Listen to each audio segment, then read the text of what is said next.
Hey everyone, I'm AdamHarry. And I'm Abe. We're from BoLS, and today we're taking another classic trip through the retro time machine to bring you stuff from the vault. We have... Is it a time machine now, or are we using like it's a camera. are we using the quantum realm? To get spoilers. Oh. We've got the Ravening Hordes. This is the official Warhammer Battle Army List book. This is from 2nd edition Warhammer Fantasy. 2nd edition. Published in 1987. I was less than a year old at the time. Wow. Yeah. There was a later Ravening Hordes published during 6th edition. Yes. Which we're both more familiar with. Yes, which was a callback to this particular book. Exactly. So what is in this book? This has got the army list for pretty much all the Warhammer armies at the time. Yes. As well as some additional rules for playing the game and for civilized battles. Yes. And I think one of the things that's really interesting looking at this book is obviously a lot of things changed over the 20 plus years from this book to the end of 8th edition. And the right end of on, the game. yeah. But it's interesting to see some of the things that remained almost exactly the same. Yeah.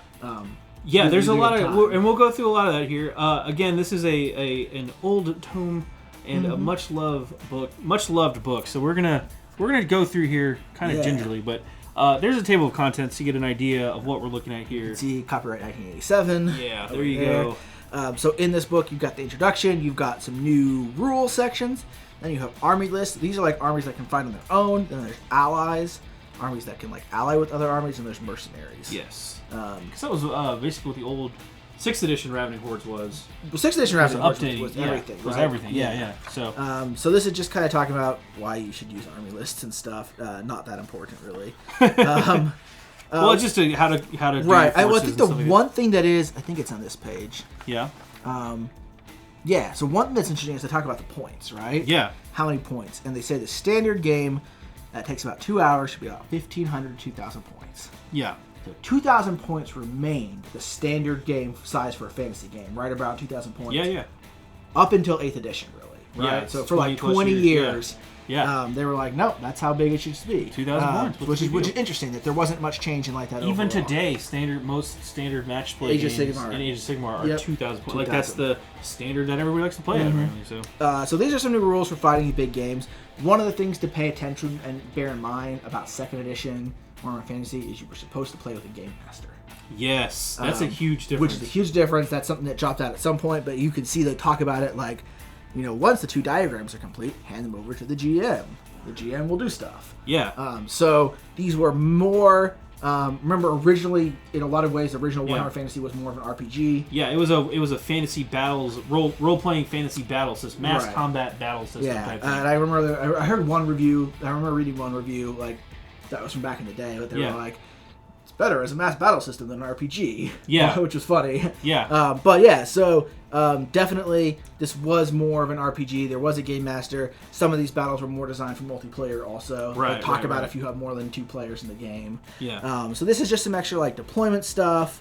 I love how they did the deployment zones. It's really interesting looking. And you can also see in these early rules how much they drew from historical games too. Oh yeah. And like a more emphasis on, I guess you would say, realism. So they have all these rules here for like, sometimes your armies have like advanced forces that deploy first, and then you have like your main army deploys, and then you have like the trailing forces, the rear guard that catches up. The reinforcements that show up eventually. Right. Yeah. So like you had stuff for that. Here are maneuvers and stuff.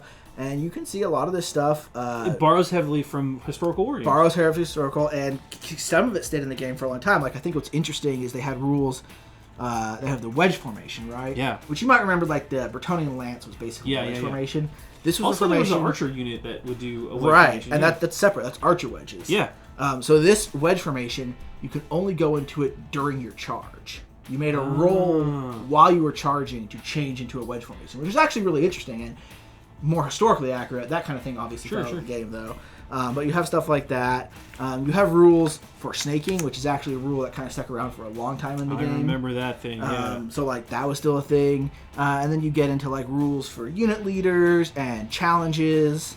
A lot of the stuff, it's kind of the prototypes and prototypical stuff that carry through editions and editions later. Yep. Here's how still more on, like, challenges, champions. They talk about, standard bearers and musicians in this book, too. Yep. Here's rules for, like, routing. So this was a big expansion in rules as well. And some of these rules, like the routing rules, are fairly similar to how they were for a long time. Yeah.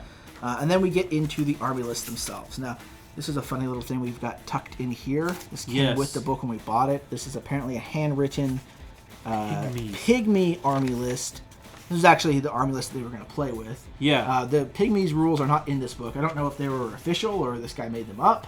There was a Pygmy army That we've heard. I haven't actually seen I've seen the minis. Okay. Yeah, it existed. I haven't seen a physical, like, actual rules for the army anywhere, but this was in here, which is kind of funny. Yeah. And then we get into the actual army list. So, Orcs and Goblins. Yep. Classic. They've been with us from the beginning. Yep. And you can kind of see how they were laid out in here, where they had, like, the main parts of Orcs. And then they would have, like, different ways you could take them. Like, you'd have Orcs, and you'd have, like, the basic Orc, and then the champion for the unit. And then if you wanted a minor hero, a major hero, which is kind of the same as, like, a lord or a hero in later editions. Right. And then, like, what level wizard you wanted. Yeah. What's interesting to me, too, is look how much, like, unit stat block they crammed into 2 pages. Yeah. Versus what we have now, where each one of these entries would be an entire page with art and, like, backstory and, like, all of their special rules. But no, you get the stats and some points. And then we do have extra stats, of course, right? Yeah. They've got not only movement, weapon skill, ballistic skill, strength, toughness, wounds, initiative, attack, and leadership, which are the ones we normally expect. Yeah. But they've got, I believe, intelligence, cool, and willpower. Yes. The 3 additional stats that eventually fell off. Yeah. So we've got orcs, half orcs, and goblins, and there's interesting things like animosity is a rule. I remember that right? one, yeah. And animosity stuck around till the end of a fantasy. So that was a rule that orcs always had. Yeah.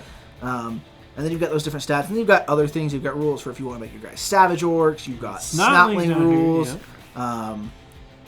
And they were originally, you can see here that they were originally published in White Dwarf.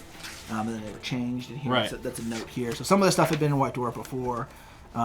You've got wolf and boar riders, wolf and boar chariots. Yep. So that was all kind of stuff that came before.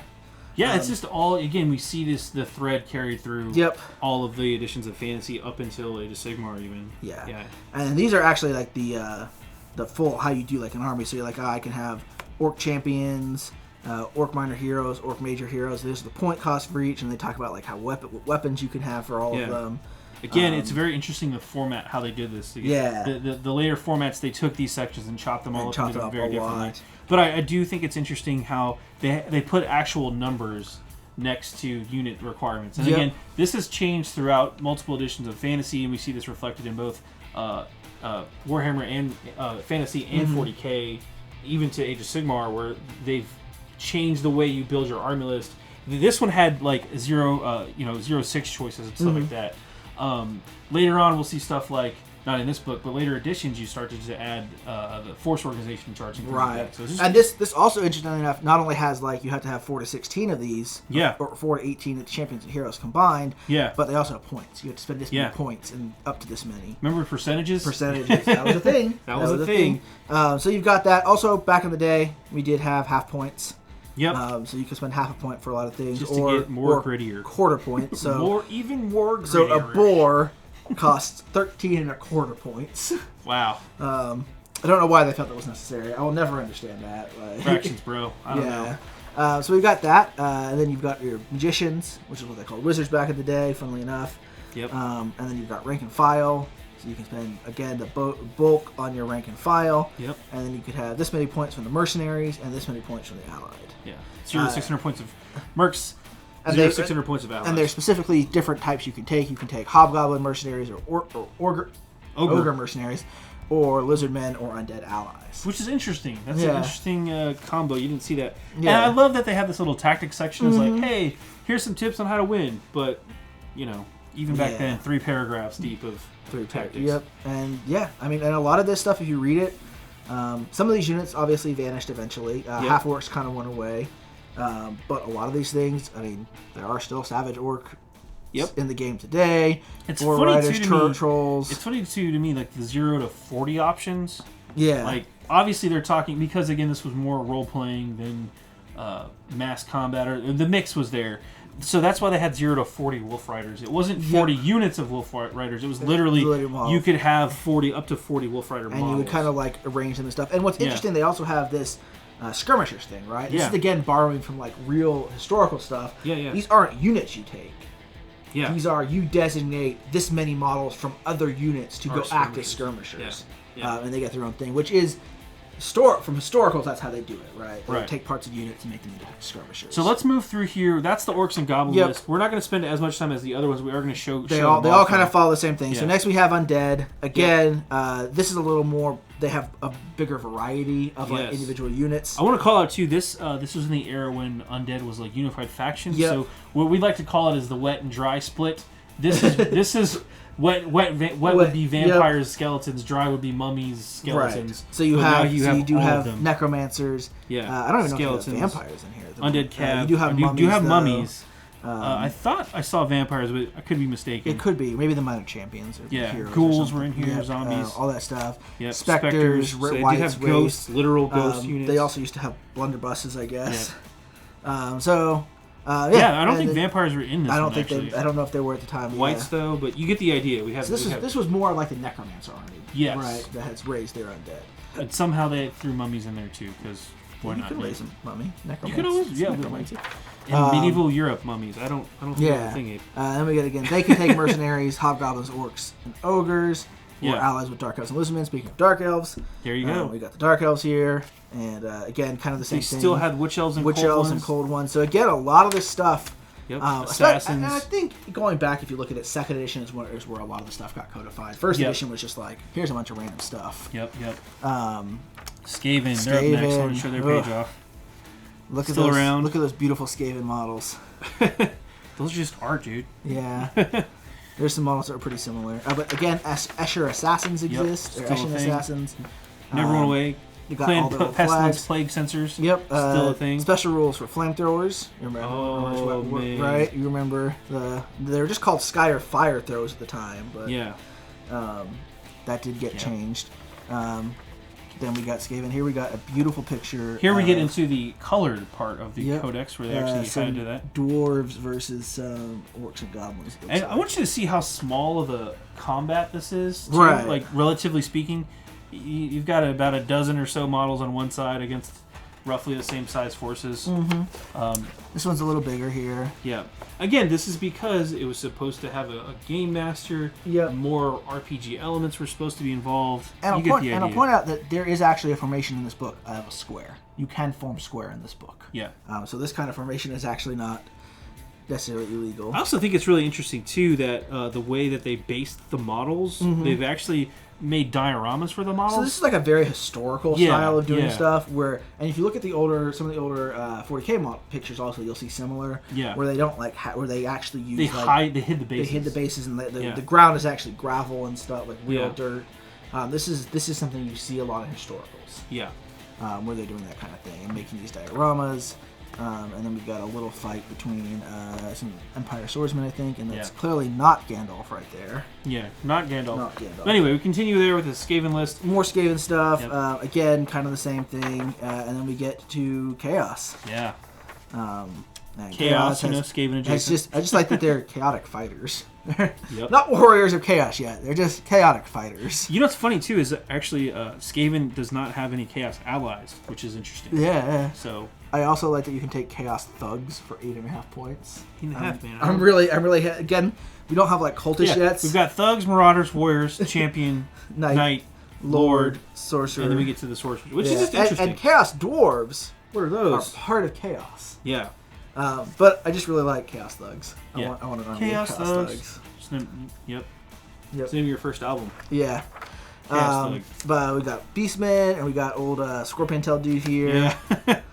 Mace Tail. Yep. So you have a bunch of the mutations. All the mutations. Well, that's the thing too with the Skaven, but mutations. Yeah. Chaos Familiar. That sure looks like a squig to me. It does, but I think it's a Chaos squig. Familiar. Yeah. At the time. And Chaos Firearms, interestingly enough. These are with the Chaos Dwarves, obviously. The rocket launcher and the mortar, which eventually became their own weapons. And we get more to their army list again, how to build that army. You had to take at least 20 thugs. 20 thugs? And you had to take 40 beastmen, I guess. Chaos Thug Life, man. Had no option on this. 40 to 100 beastmen. That's interesting, too, because they're 10 points pop. So 400 points of your army had to be dedicated to beastmen. Minimum 800 rank and file. Yeah?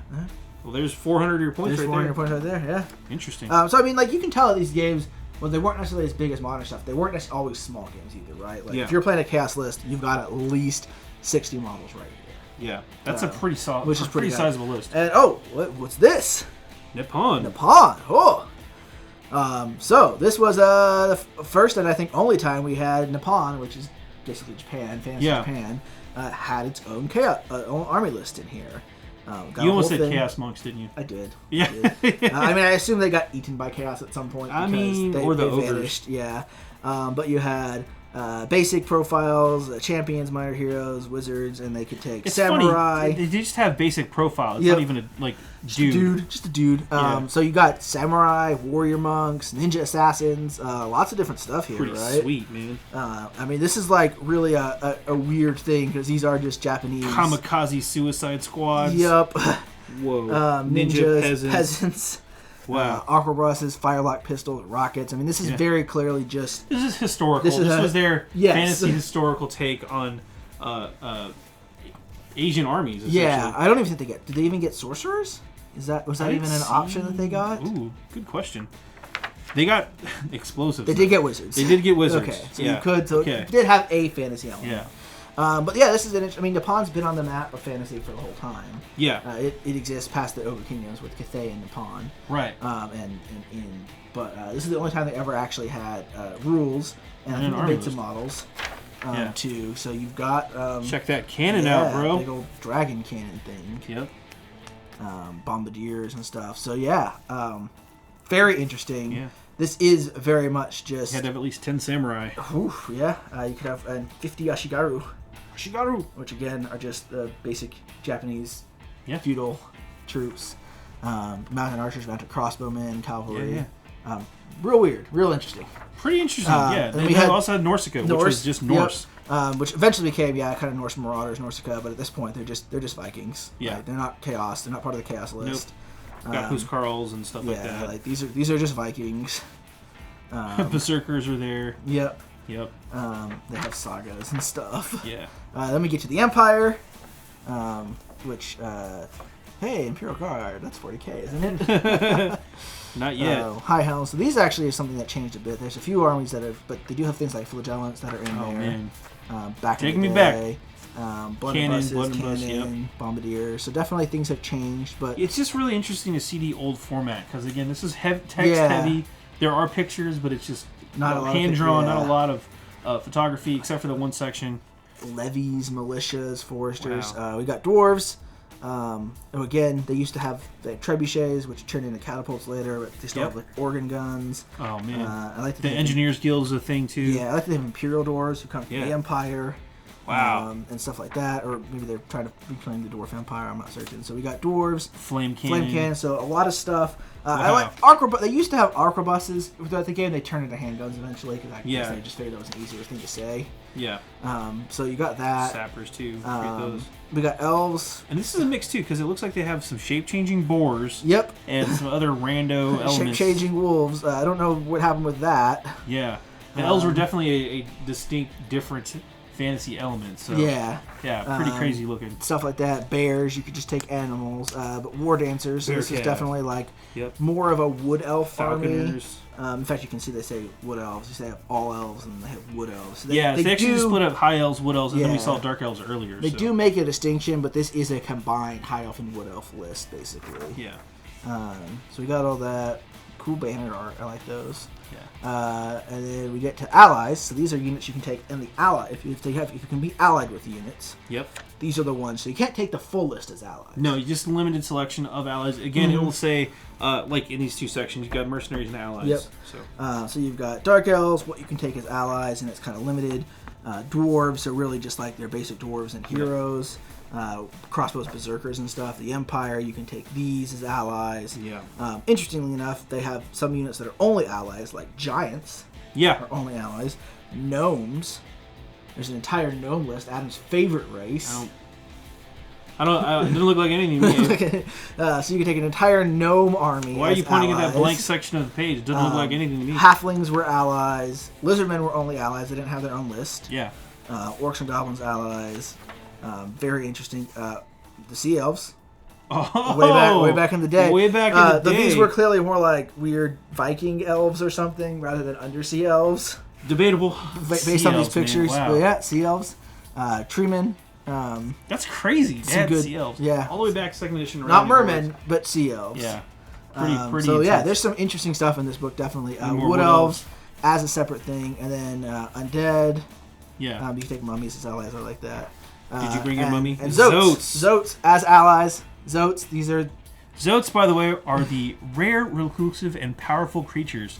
Yeah, so Zoats are a very interesting thing. We've talked about Zoats in other videos and articles before, but And you can't take units of them. You take one. They're only wizards. A lot of folks think that Zoats were precursors left behind by the old ones. Yeah. Basically an old fantasy. So yeah. So pretty interesting, and they kind of show up in like 40K, right? They mentioned. I mean, that's the thing about them is they've always kind of been in the background, just kind of hovering around. They're psychically attuned magical creatures. We're not sure what to expect with them, but there you go. That's like the biggest art piece we have of an actual Zoat. Yeah, pretty interesting. Then you have mercenaries. Mercenaries kind of have their own rules. Like they may not be particularly loyal to you depending on stuff. Did you pay them this week? Yeah. So you got Empire mercenaries. Again, this is a different list from either the Empire list or the Allies list. Yeah. This is guys you can take as mercenaries, which eventually clearly became the Dogs of War base because this is like Lancers, Mounted Crossbowmen, and Pikemen. Pikes. Which was the Dogs of War. And you can see, obviously, this is the Paymaster, right? Like, he's got his spectacles in his book. Of course. So the bookkeeper. He should be a character, like 0-1 choice. Axemen, one of one choice. Stuff, yeah. So, like, this is clearly... he might be over there. Who knows? He might be. I don't know. He should be. Hobgoblins could be mercenaries. Kislev, again, not allies, and not in their own army, but they are mercenaries. Mercenary army. And then we have Norse too. And then ogres, again, only as mercenaries. Yeah. Which actually makes sense given the lore. Yeah, that's true. And then the final page here, you have Orc Mercenaries. Yep. So that is Ravening Hordes. Pretty crazy stuff. Pretty crazy stuff. Again, it's interesting. Some of this stuff, some of the rules, and some of the like big picture stuff clearly stuck around throughout the entire. There's a lot of concepts in this book that have made it. And some of those concepts basically are still in Age of Sigmar, right? Yep. Like it's really interesting. And then there's interesting the stuff the ally/mercenary system kind of fell out of use. But I actually kind of like that distinction of like they've kind of brought back the points limits for allies to Age of Sigmar now, because the modern version of Age of Sigmar has points limits on allies. Right. It's different. But I kind of really like the different lists if they're mercenaries or different lists if they're allies. Yeah, different limitations. Yeah, that's cool. Pretty cool. Obviously, some things like Nippon are no longer with us. I know, man. A ninja army would be pretty sweet. Zoats are no longer with us. Are they though? Are they really gone? So yeah, pretty interesting. But that is Ravening Hordes, 2nd edition Warhammer Fantasy Battles from 1987. Insane stuff, man. Yeah. We gotta go put this back in the vault before we melt. Yes. I'm AdamHarry. And I'm Abe. We're from BoLS Souls. Thanks for watching. Have a good day.